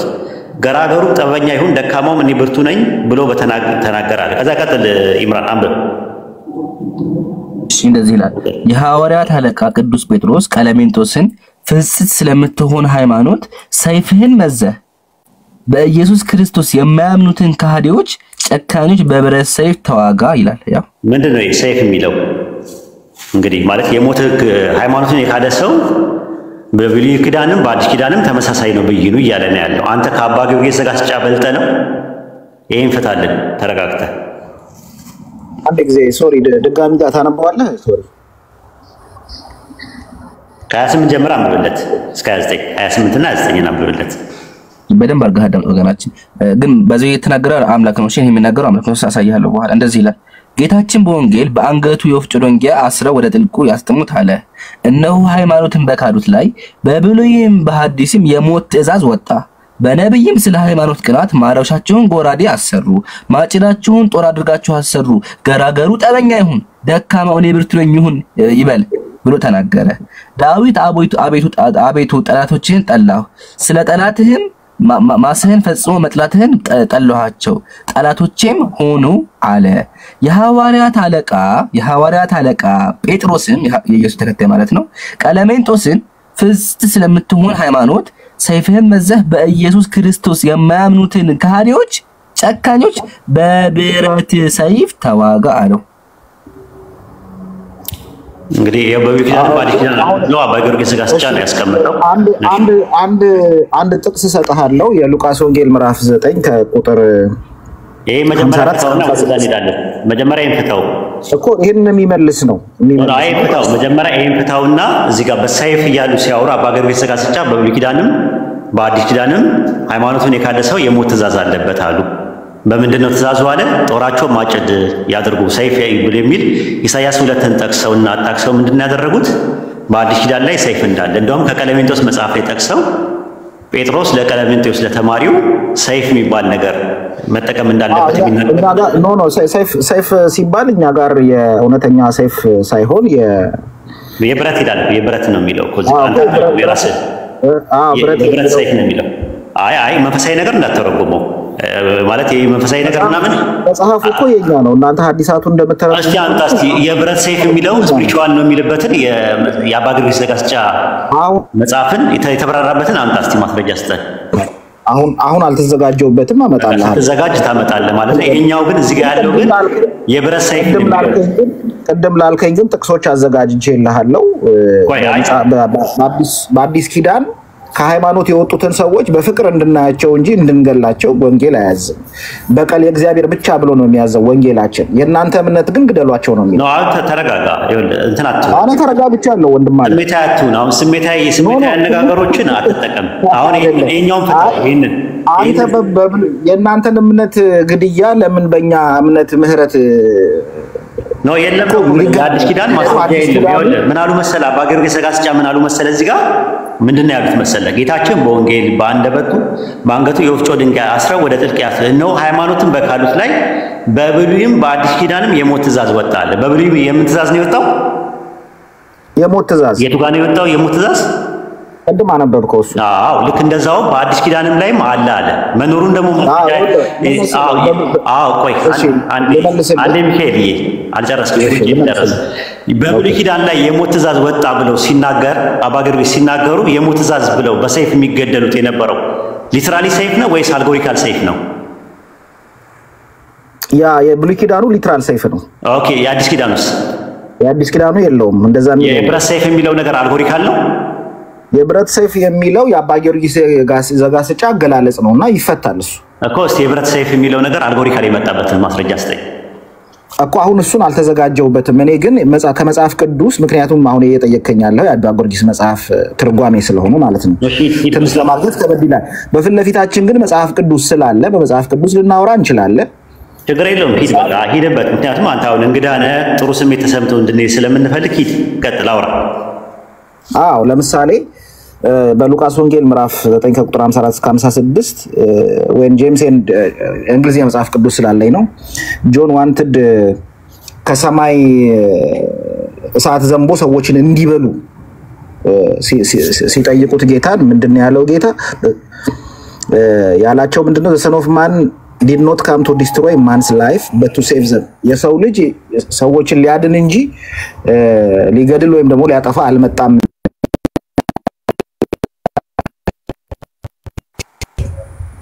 ስለዚህ ይሄ አጠቃላይ የአዲስ ኪዳን የሚለው እዚህ ጋር ሊትራሊ ነው የሚወሰደው ማዳንና ማለት ስለ ጀሃነምና ስለ ጀነት ነው። የሮሜ መልእክት ምዕራፍ 12 ልመልስልህ። ይሄን ሁሉ ልመልስልህ። የሮሜ መልእክት ምዕራፍ 12 ከቁጥር 19 ላይ ምን ይላል መሰለህ? Beloved, never avenge yourself but leave it to the wars of God ነው የሚለው። በቀልን ለራሳችሁ አታድርጉ ለእግዚአብሔር ቁጣ ተዉት ይላል፣ ወይም ደግሞ ለእግዚአብሔር ፍርድ ተዉት ይላልና ይሄ የአዲስ ኪዳን ፕሪንሲፕላችን ነው። እናንተ ጋር ግን አንድ ሰው ሃይማኖት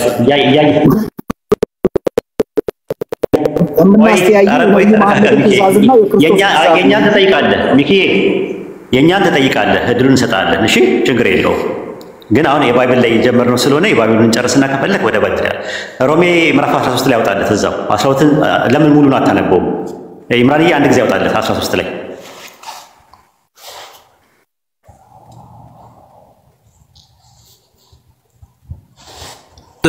እዚህ ጋር ምን ይላል? ሮሜ 13 አንድ ላይ አላነበብከውም ሙሉም ማለት ነው። አንዷን ብቻ ነው ነጥለን ነፍስ ሁሉ በበላይ ላሉ ባለስልጣናት ይገዛ ከአምላክ ካልተገኘ በስተቀር ስልጣን የለምና ያሉት ባለስልጣኖች በእግዚአብሔር የተሾሙ ናቸው። ስለዚህ ባለስልጣን የሚቃወም የአምላክን ስርዓት ይቃወማልና የሚቃወሙት ሁሉ በራሳቸው ፍርድ ይቀበላሉ። ገዢዎችን ለክፉ አድራጊዎች እንጂ መልካም ለሚያደርጉ የሚያስፈሩ አይደሉምና ባለስልጣናትን እንዳትፈራ ትወዳለህን? መልካሙን አድርግ፣ ከእነሱ ምስጋና ይሆንልሃል።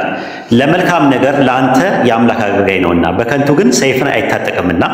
ክፉ ብታደርግ ፍራ፣ ቁጣውን ለማሳየት ክፉ አድራጊዎችን የሚበቀል የአምላክ አገልጋይ ነውና አለ። ባለስልጣን በከንቱ ሰይፍን አይታጠቅምና አለ። ሰይፍ የሚለው እዚህ ጋር ምን ነው? እዚህ ጋር ያው ሰይፍማ ሰይፍ ነው፣ ጎራዴ ምን ሊያደርግበት ነው? ይሄ እኮ ስለ ባለስልጣናት ነው የሚያወራው እንጂ ባለስልጣኖች። ስለዚህ ሰይፍ የሚባል ነገር አለ። አንተ አንድ ነገር ብቻ አይደለም። አዎ ወታደር ሰይፍ ይይዛል እኮ ለወታደሮች። በሰይፍ የሚገድል ምን ይደረጋል? በእናንተ በአዲስ ኪዳን ላይ በሰይፍ የሚገድል ማንም ቢገኝ ምንድን ነው የሚደረገው? ሁክሙ፣ ፍርዱ አልገባኝም ጥያቄ። አንድ ሰው ተነስተውን በሰይፍ ቢገድል ምንድን ነው ፍርዱ? የአዲስ ኪዳን ፍርዱ የአዲስ ኪዳን ያው የእግዚአብሔርን ፍርድ ይቀበላል። እንግዲህ ምንድን ነው የሚደረገው? ምንም አይደረግም። ምን ይደረጋል? ያው በዓለማዊ 10 ላይ ወጣለት። ራእይ 13:10 ላይ በሰይፍ የሚገድል ማን ቢኖር ራሱ በሰይፍ እንዲገደል ይገባዋል ይላል። ማን ያለው? ማን ያለው? ንገረኝ እስኪ። አልገባም። መልአኩ ነው ያለው። መልአኩ ለዮሐንስ ሲነግረው ምን አለ? በሰይፍ የሚገድል ማን ቢኖር ራሱ በሰይፍ እንዲገደል ይገባዋል አለ። አዎ እኮ ማለት ግደሉ አይደለም እኮ እያለ ያለው ይገባዋል ነው እያለ ያለው እኮ። ይገባዋል፣ በሰይፍ እንዲገደል ይገባዋል እኮ የሚለው። አዎ እኮ ክርስቲያኖችን ግደሉ እያለ አይደለም። ማን ይገለዋል? በሰይፍ የሚገለውን ቀደም የጠቀስነው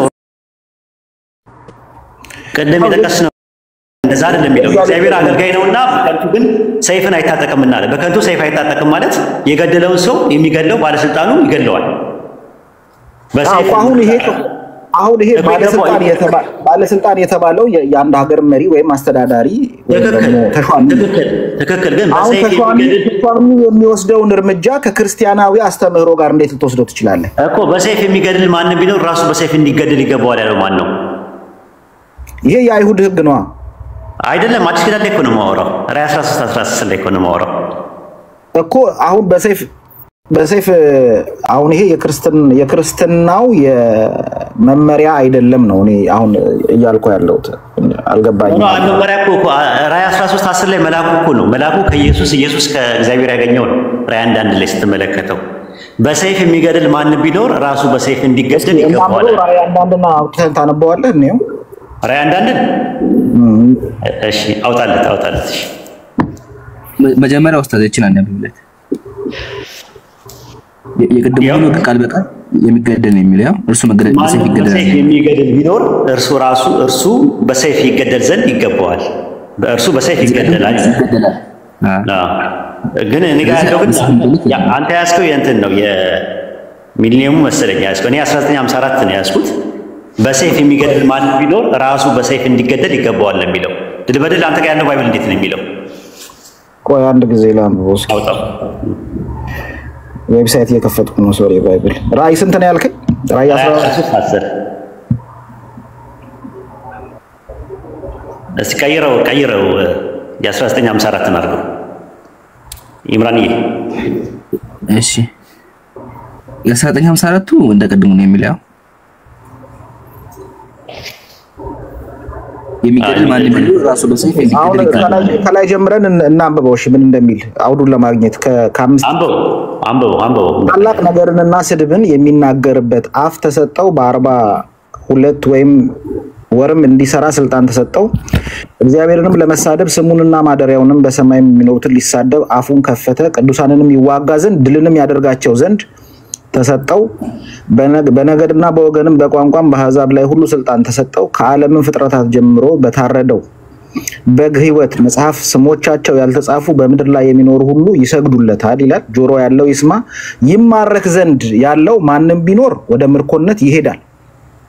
በሰይፍ የሚገደል ማንም ቢኖር ራሱ በሰይፍ እንዲገደል ይገባዋል። በሰይፍ የሚገድል ማንም ቢኖር ራሱ በሰይፍ የሚገድል በሰይፍ የሚገድል ማንም ቢኖር ራሱ በሰይፍ እንዲገደል ይገባዋል። የቅዱሳን ትዕግስትና እምነት በዚህ ነው ይገባዋል አለ። ስለዚህ በሰይፍ አንድ ሰው ስለዚህ በሰይፍ የሚገድል ማንም ቢኖር ማለት ነው። ድንበር አትለፍ ነው። ግን ድንበር ያለፈን ሰው ምንድነው የምታደርጉት? ያልኩ ለዛ ነበር። እዚህ ጋር ግን የሚለው ጥቅሱ ምንድነው? በሰይፍ የሚገድል ማንም ቢኖር ራሱን በሰይፍ እንዲገደል ይገባዋል። ታስታውስ እንደሆነ አላቅም ማቴዎስ 26:51 ላይ ከኢየሱስ ጋር ከነበሩ ሰዎች አንዱ እጁን ዘርግቶ ሰይፉን መዘዘና የሊቀ ካህናቱን ጆሮ መታው፣ ቆረጠው። ታስታውስ እንደሆነ ኢየሱስ ምን አለ? ሰይፍን የሚያነሱ በሰይፍ ይጠፋሉና አለ። ሰይፍን ወደ ሰገባ መልስ። ሰይፍን የሚያነሳ ሰው ለዛ ምላሹ የሚሆነው ሰይፍን ማንሳት ነው። የገደለ ይገደላል። የአዲስ ኪዳን ሕግ ነው ይሄ።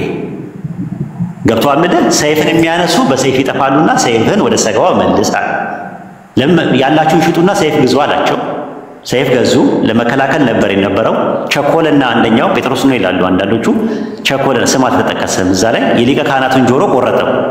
ከዛ ሰይፍን ወደ ሰገባ መልስ። ሰይፍን የሚያነሱ በሰይፍ ነው የሚጠፉት አለ። ስለዚህ የአዲስ ኪዳን ሕግ ውስጥ የገደለ ይገደላል። ሰይፍ የሚባል ነገር አዲስ ኪዳን ላይ አለ። ኦኬ።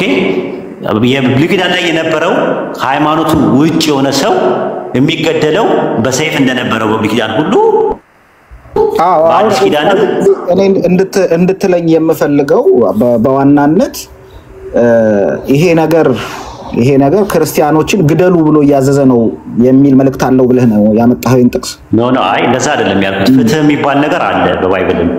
እኛ የተነሳነው ነገር ምንድነው? ቁርአን ላይ ያሉ ነገሮች ድንበር ዝም ብለህ ግደል የሚባል ነገር የለም። የኛ ትምህርት የለም። ለምሳሌ ቁርአን ላይ ከፈለክ አሁን እንትኑ ድር ቻንሱ ሰጣለሁ። የተነሳንበት ፖይንት ልንገርህ። ቆይ ፍትህ እሺ፣ ቆይ አይ ስለመለስክልኝ ነው። ፍትህ የሚባል ነገር አለ ብለሃል። አሁን እኛም በፍትህ እናምናለን። ኦኬ ጎሄድ። የተነሳንበትን ፖይንት ልንገርህ። ጉድ አይዲያ ጥያቄ ጠይቁኝ አለ። ቤታችሁ ገባ ጠየቀን እና የሚመጡ ጥቅሶች በአጠቃላይ ልክ እስልምና ላይ የነበሩ የፍትህ አንቀጾች የተነገሩ ነገሮችን በአጠቃላይ ልክ ድንበር እንደማለፍ ተደርጎ ተወስዶ ነበረ። ይሄ ነገር ሴም እንደውም የባሰ ነገር ሁላ ነው በባይብል ውስጥ ያለው ብለን አሁን አንተን የሰውን ስሜት ለመጠበቅ ያንተን የሃይማኖትን ስሜት ለመጠበቅ እንጂ የባሰ ነገርም እንዳለ ከፍትህ የተዛቡ ነገሮች ሁላ ባይብል ላይ አሉ። ግን እሱን ተወውና